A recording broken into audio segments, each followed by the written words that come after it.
Beautiful early morning welcome to On the Brink Radio, broadcast number 302. I'm recording this from Montague, Tasmania, in the far northwest corner, almost as far as you can go without going out to some of the islands, the Hunter Group, the Florio Group, the Kent Group of islands, some of the 108 objects sticking up out of the ocean between Tasmania and the mainland of southern Australia. I'm looking out the window of a beautiful art studio where I've been staying for the past few days, seeing some beautiful friends of mine. My great friend Craig Gobbo Garland, who's a legendary Tasmanian fisherman and environmental activist and political activist in recent years due to his concern about some really pressing environmental issues. I've learned a lot about some of the issues affecting this part of Tasmania. Specifically, I'm looking out right now, and on the northwestern horizon I can see a place called Cape Grim, which I believe was named by James Cook. The organizations who measure air and water quality have stations up there, and it's consensus that the air and water quality measured at Cape Grim is the cleanest in the entire world, and it's had a reputation for that for a really long time.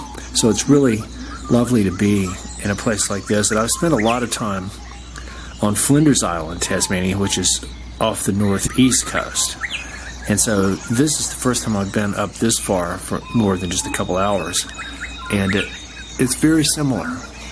But there's these really, really cool black rocks that must be of volcanic origin on the beach that I haven't seen anywhere else in Tasmania. But along the Cape Grim horizon, it's probably about 50 kilometers from here, I can see these giant wind turbines turning in the wind, because this area is known for extreme and continuous wind, sort of like the Patagonia of Australia. But a company called UPC, which, believe it or not, is Chinese owned, but it's registered as an Australian corporation, they're getting ready to install what would be one of the largest wind farms in the southern hemisphere on Robbins Island, which is where I'm looking at right now across the channel, not more than a kilometer, 1 or 2 kilometers from where I'm sitting right now. And these towers, there's probably going to be hundreds of them, and each one's going to be 273 meters tall. That's meters, not feet. So the northwest horizon and view that I'm looking at right now, if this project goes ahead, it's going to be dominated by these giant things that are going to stick up taller than some of the trees in the foreground that I'm seeing, and probably make noise that's audible from here. So this show, On the Brink Radio number 302, it's called Geoterrorism and the Atlantean Discontinuity. But before I get into today's show, I'd like to honor my mom and dad, who on this day, I believe today or tomorrow, which is almost the anniversary of the assassination of JFK, my mom and dad were in a very serious car accident back in North Carolina, and my mom was killed instantly, and my dad lived a few more days in and out of consciousness. But I was in Darwin, Northern Territory, and preparing to travel down the West Coast, and it was profoundly and extraordinarily traumatic much more so for them than for me. But wanted to honor my mom and dad as the most beautiful parents anybody could ever have. And I love them and send blessings for them on their journey around the galaxies.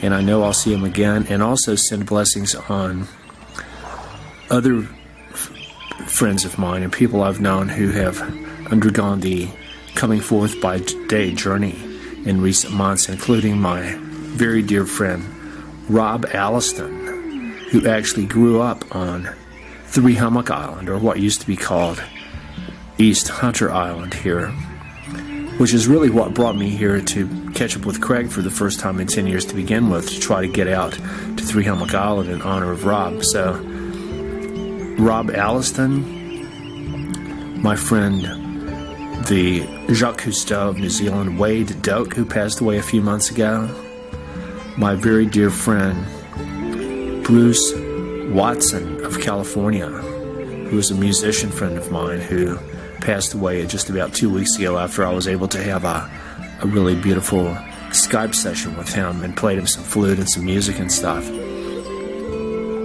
It's a journey that we're all on. Coming forth by day to the ancient Egyptians meant waking up. And so I reckon that we can all have the possibility of coming forth by day while we're still inhabiting our physical temple, our body.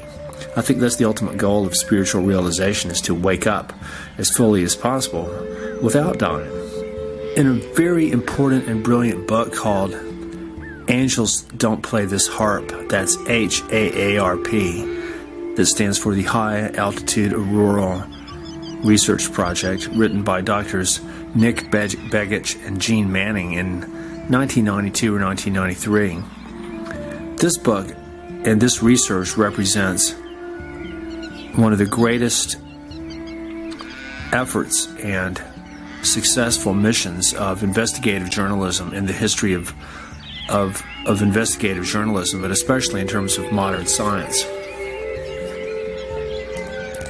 Because it's almost as if Nick Begich, because of his connections and background, was able to learn about and discover and share with the world inside information about the HAARP project, a planetary geoengineering, electromagnetic and geophysical warfare project created by the U.S. military. It's as if he was able to learn and share about the Manhattan Project before it happened. So that was the parallels are very similar between atomic weapons and the new level of ionospheric heaters, represented by that HAARP was the prototype of the superheater. In that book, Nick and Gene tell us about a physicist from Princeton University whose name I believe was Walter Richmond, and he had been studying what was happening on the Earth with humanity and the advancing juggernaut of technology. And he reckoned that, assuming that the stories and myths of ancient Atlantis had any basis in reality, that we were approaching a very similar kind of threshold of technological expertise that was allowing us to really become a threat to not only all of life on Mother Earth, but Mother Earth herself. So anyway, he didn't tell these ideas as nonfiction because he was worried that it was going to be classified, a lot of his work. So he wrote a novel, and I believe it was called The New Millennium. But in it, just in a nutshell, I've got this book and I've read it, but I can't remember the exact details. I don't have a copy in front of me. But in it, the Atlantean scientists have developed some technology, I believe using large crystals, and they were interacting with the sun, trying to manipulate the energy of the sun, and so they created what they call a solar tap, that's TAP, that enabled them to sort of create this beam that was going to draw down energy from the sun directly to the earth. There's a really cool bird singing outside my door. The solar tap was going to create this beam, a connection between the sun and the earth to bring down all this energy. But it went wrong and it backfired, and it sort of ended up bringing down a big piece of the sun into the earth's biosphere, and it burned up. It not only burned up a lot of stuff, but it also fractured the piece of the tectonic shelf where Atlantis was, and it caused the whole region or the island to sink.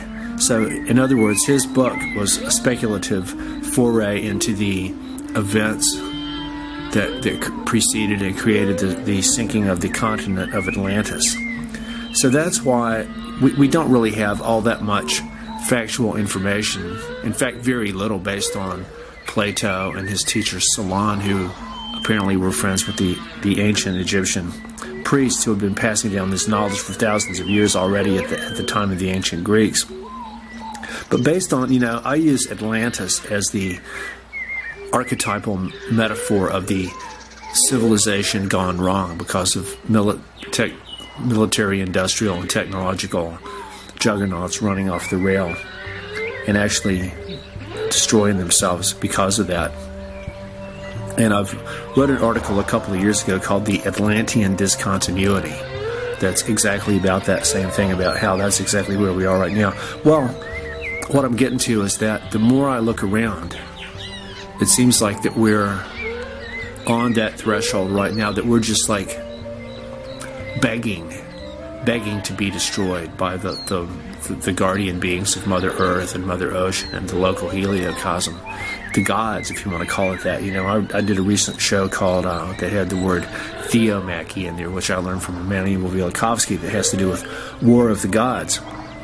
And he also talks about how one of the things that humanity seems obsessed with, and back to the days of the ancient rulers of Mesopotamia, was that they wanted to emulate the gods. So if you look at a lot of what we're doing on a planetary and technological level, we actually are making our own, in our own sort of, cosmically it's quite feeble, but in terms of the repercussions for us and life as we know it, it's not so feeble.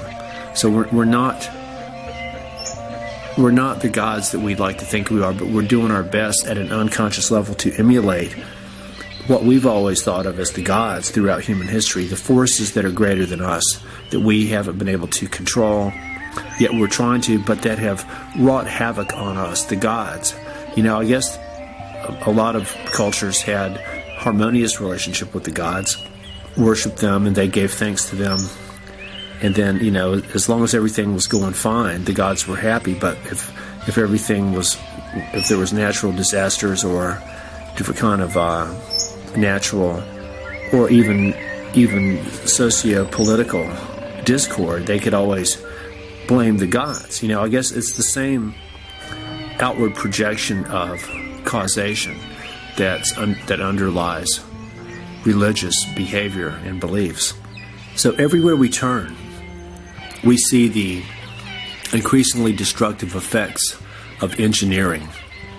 And in my original geoterrorism article I wrote in March of 2011, in the wake of the Christchurch earthquake and Fukushima, I talk about how engineering is really the backbone of what we call civilization, and that civilization means living in cities. But that, going back to the ancient Sumerian city-states, it was originally a military installation. A city was also a fort that was built to protect people from the surrounding dangers, other competitive tribes, or to seal off and protect your resources and stuff. But it was all civilization means living in cities that were originally built out of stone, which was the first thing that we began to dig from the land in violation of the Hopi prophecy. And I've talked about this countless times on my show. But it just keeps going further and further and further. The digging precious things from the land, and then the technological juggernaut that beat. In some ways, it began with the combustion of hydrocarbons, and then it began with the generation and distribution of electricity, and then the evolution and development of computers and artificial intelligence and all this stuff. Those are some of the primary steps that have facilitated the metastasis and planetary level growth of military-industrial civilization that's allowed us to expand like a slime mold over the whole planet, which I call the Homo sapien macrovirus.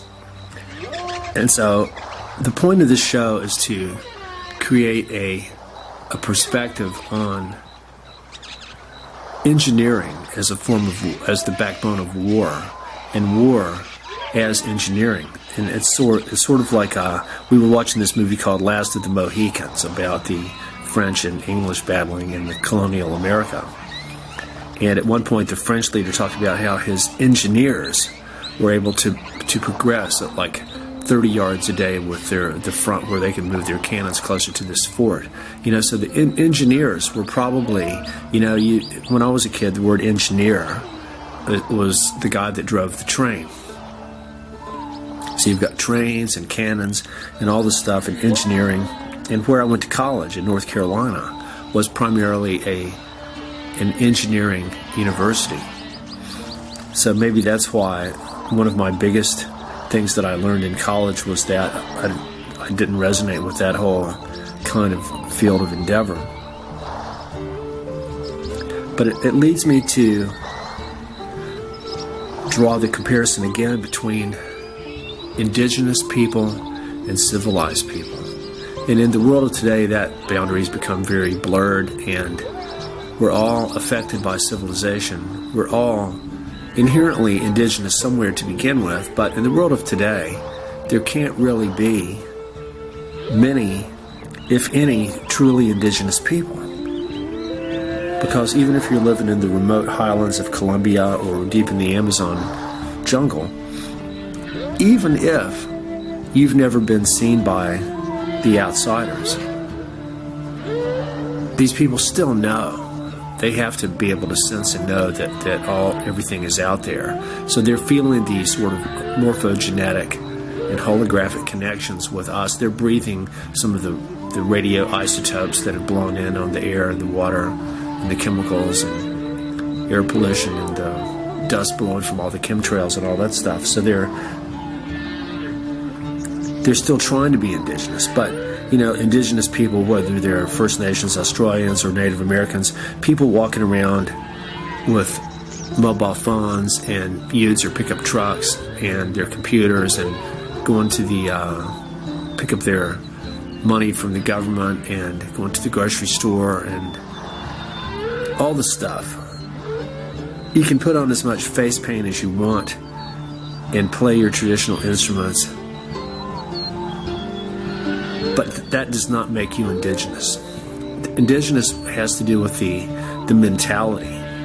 So anybody that actually, I would go so far as to say that anybody that can speak English is not indigenous, because English is not an indigenous language. In fact, my friends and I have been talking a lot lately about how we were talking about some of the earliest European contact with indigenous people in Australia, and how a lot of the French explorers out west, like La Perouse and d'Entrecasteaux, just for two examples, their encounters with the indigenous people of Australia were very harmonious, did not result in genocide, did not result in colonialization. And it's led me to wonder if that was true of the French interaction with the New World.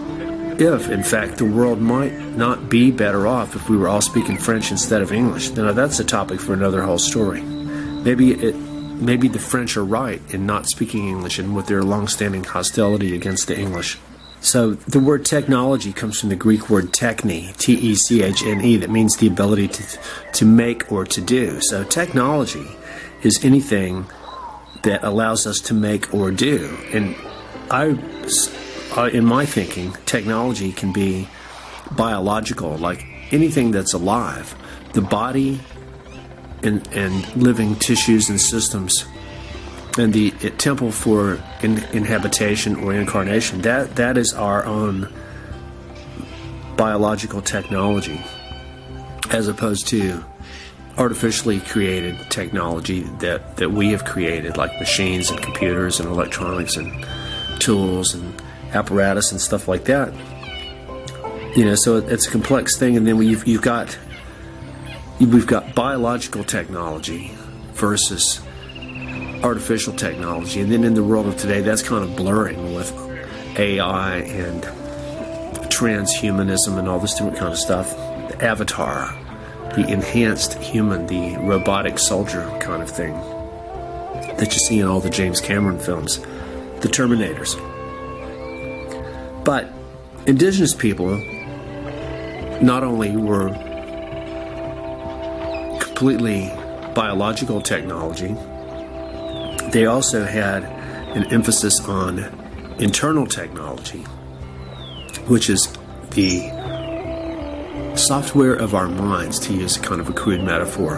The software of our minds is our internal technology, which is why the whales and dolphins are the ultimate indigenous people, because they've got all the internal technology that we do, plus a whole lot more. Not only because their brains are more advanced than ours, but also because they've been here so much longer and they're living in completely different ways that put them in close touch with each other and with water and with the heliocosm in ways that we have no idea. A lot of which the abilities that we have, that we're just bludgeoning them out of us, or we're blocking them out with our artificial technology. But civilization's based on external technology. And this is from its very beginning. So this is kind of the points of convergence, but it's been going on for so long, for thousands of years, that our distributed mental operating environment has mutated progressively so far that now there's factions of humanity that don't even think of themselves as human anymore. And as a whole, our behavior doesn't really qualify as what human behavior has been over the millennia that we've existed. A big difference between indigenous and civilized is that what Carl Sagan called our horizon of identity, who we look out and see as us. In the world of today, the civilized person sees themselves as just their body, and maybe their family, their close friends and stuff, but just me. Look out for number one. But definitely our species. It doesn't go beyond our species in terms of who we are. But indigenous people looked out and saw all of life as Mitikaye Oyasin, our family of life, that we're supposed to be cared for and honor and love and not destroy. So it's really our mental operating environment is what has separated us from nature.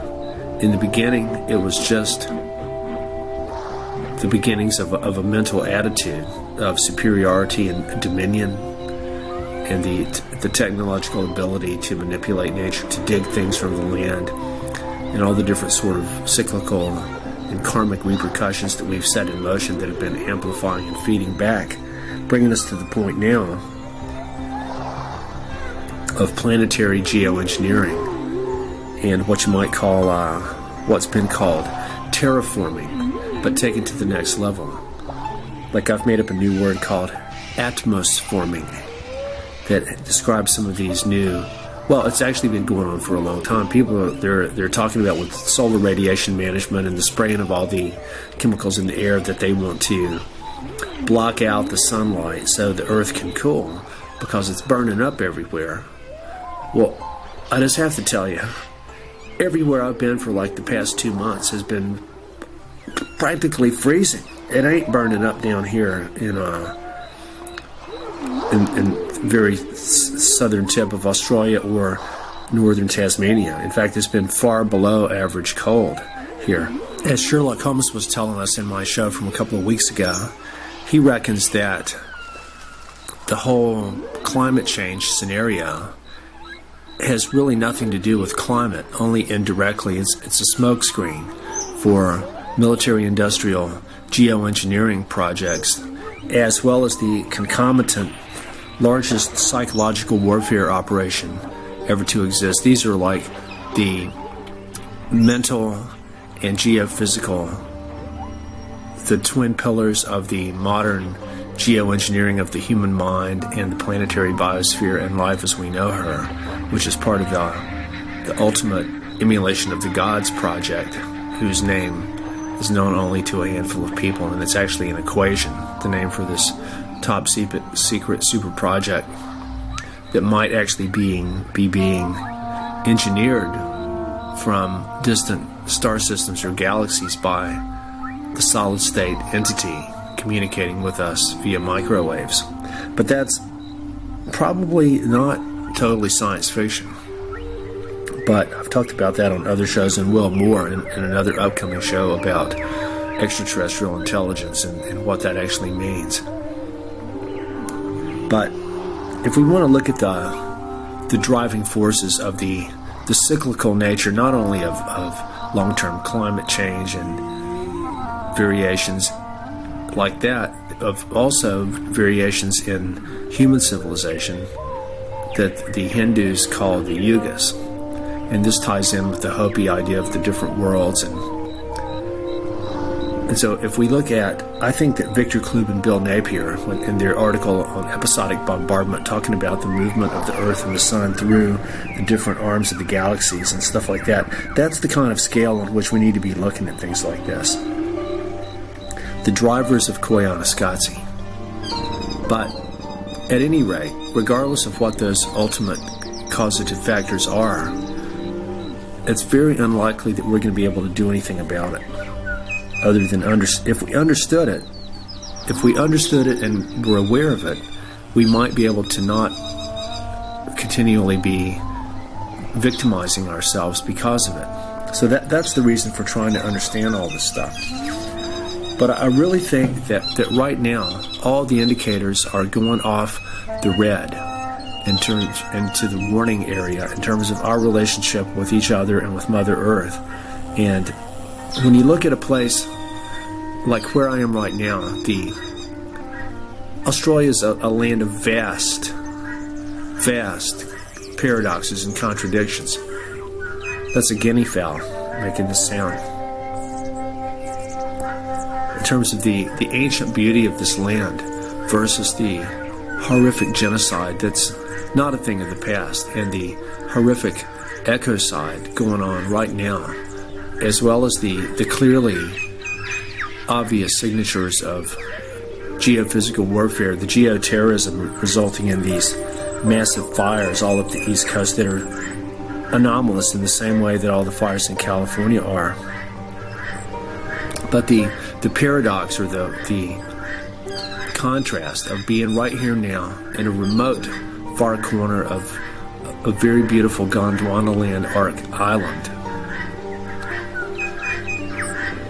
and looking out onto this wind farm that's at the place of the cleanest air and water on the earth, and they're getting ready to build another larger wind farm owned by a company from China that's going to generate electricity here, mainly to pump back to the mainland through the high-tension power lines running through from here to Sheffield, and then a new cable they want to put in.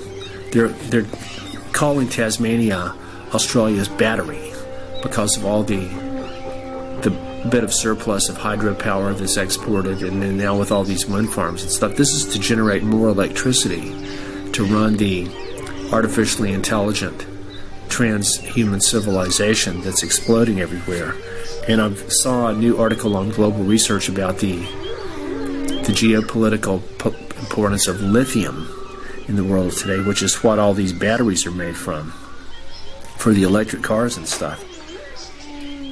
So we've got the geoengineering terraforming thing going off the rail. Terraforming traditionally has talked about huge scale stuff, like I think some of the original terraforming ideas had to do with using nuclear explosions to blast out new harbors like Edward Teller wanted to do in Alaska, or to melt the ice caps for military and industrial purposes to help the ice to disappear so they can open shipping routes across the pole, the North Pole, and also create heat to melt the ice caps so that Antarctica's vast mineral resources can be accessed. I'm sure that's on the agenda. So a large part of this is being driven by I call it the HAL syndrome. HAL was the computer in 2001: A Space Odyssey that ended up killing all of the crew except for Dave. He tried to kill Dave, and everybody thought that the computer had malfunctioned. But no, we learned that HAL was actually programmed to terminate the crew because the mission they were on, which was to try to encounter the extraterrestrial intelligence that left the big black monolith, TMA-1, on the moon, that emitted this radio signal to Jupiter. That's why they sent this craft there to begin with. And so the crew didn't really know why they were going. And they were deemed incapable or unworthy of being the emissaries to this extraterrestrial intelligence that they hoped to meet or encounter. So they thought that the computer, HAL, was the only one capable of doing this. So that's why his programming was to eliminate the crew. So in a way, that's what all the HAL network of today is actually trying to eliminate the crew of Mother Earth, which is us and all the other life forms. We've got the whole mad science paradigm running off the rail with all these planetary geoengineering things, and the whole climate change thing. It's about manufacturing consent in the public mind for all this insane mad science stuff. But what we don't understand is that Mother Earth is not a dead chunk of rock. She's a living, breathing being that's an ancient planetary intelligence so many light years beyond us that we can't even conceive. Her intelligence is invisible to us. So while we're busy creating Frankenweather all around the whole planet, especially like here in Australia right now, where it's got record heat over most of the continent, but record cold down here in the latitudes where I've been for the past few weeks. Sure, it's not anything that nature's not capable of, because it is nature, but it's like she's being tortured. She's being tortured and forced to submit and do things that she wouldn't normally do, but only for a while. It's like this dancing bear I saw with all these chains through its nose that make it dance, but eventually it's going to gather enough strength that it can shake off these chains.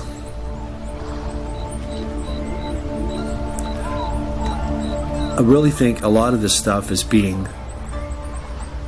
it's not just being run by computers, artificial intelligence, computer simulations, the global network of computers that make the HARP network possible, and all the environmental modification programs and that are driving all this stuff. But I think that we crossed the threshold a while ago, and Nick Begich actually agreed that not only can we not unplug it even if we wanted to, that also it's got a mind of its own, that we may actually be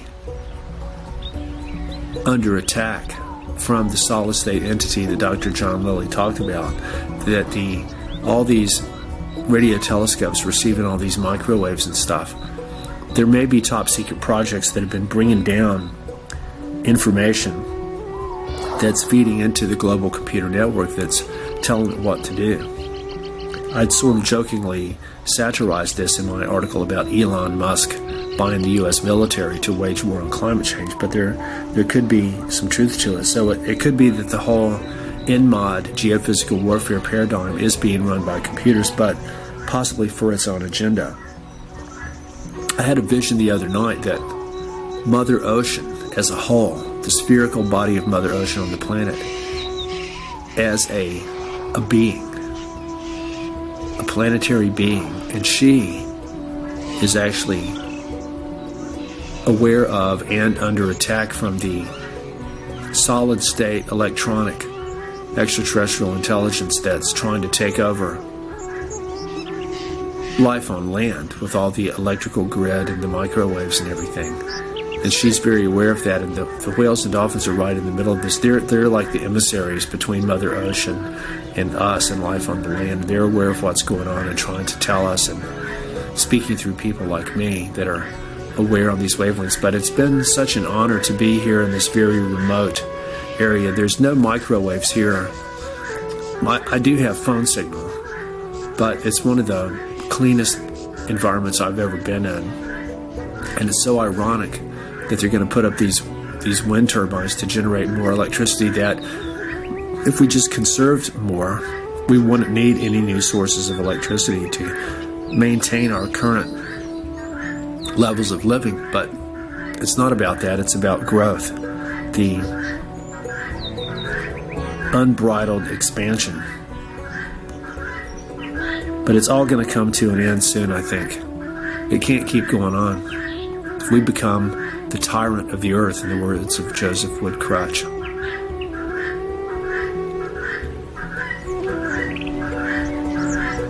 Well, I better go for now. I've got to pack up and go over to the Bay of Fires and camp out for a few days before I then go down to Hobart and back to the mainland and then to New Zealand in about 3 weeks.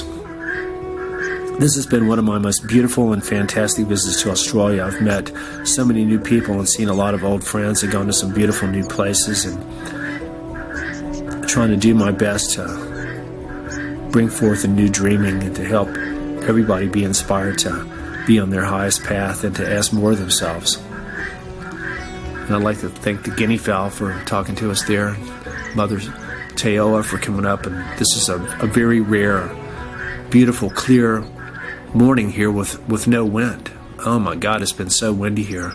Craig's out fishing, and it's going to be a beautiful day. We have so much to be thankful for. Anyway, this is Jeff Phillips Wefferson signing off for On the Brink Radio, broadcast number 302. Many thanks to Jules Stanley, UCY TV, Mita Kaio Yas, and all the Star Nations, and all the whales and dolphins. Kia Manuia. May all beings be peaceful. May all beings be happy. Good day.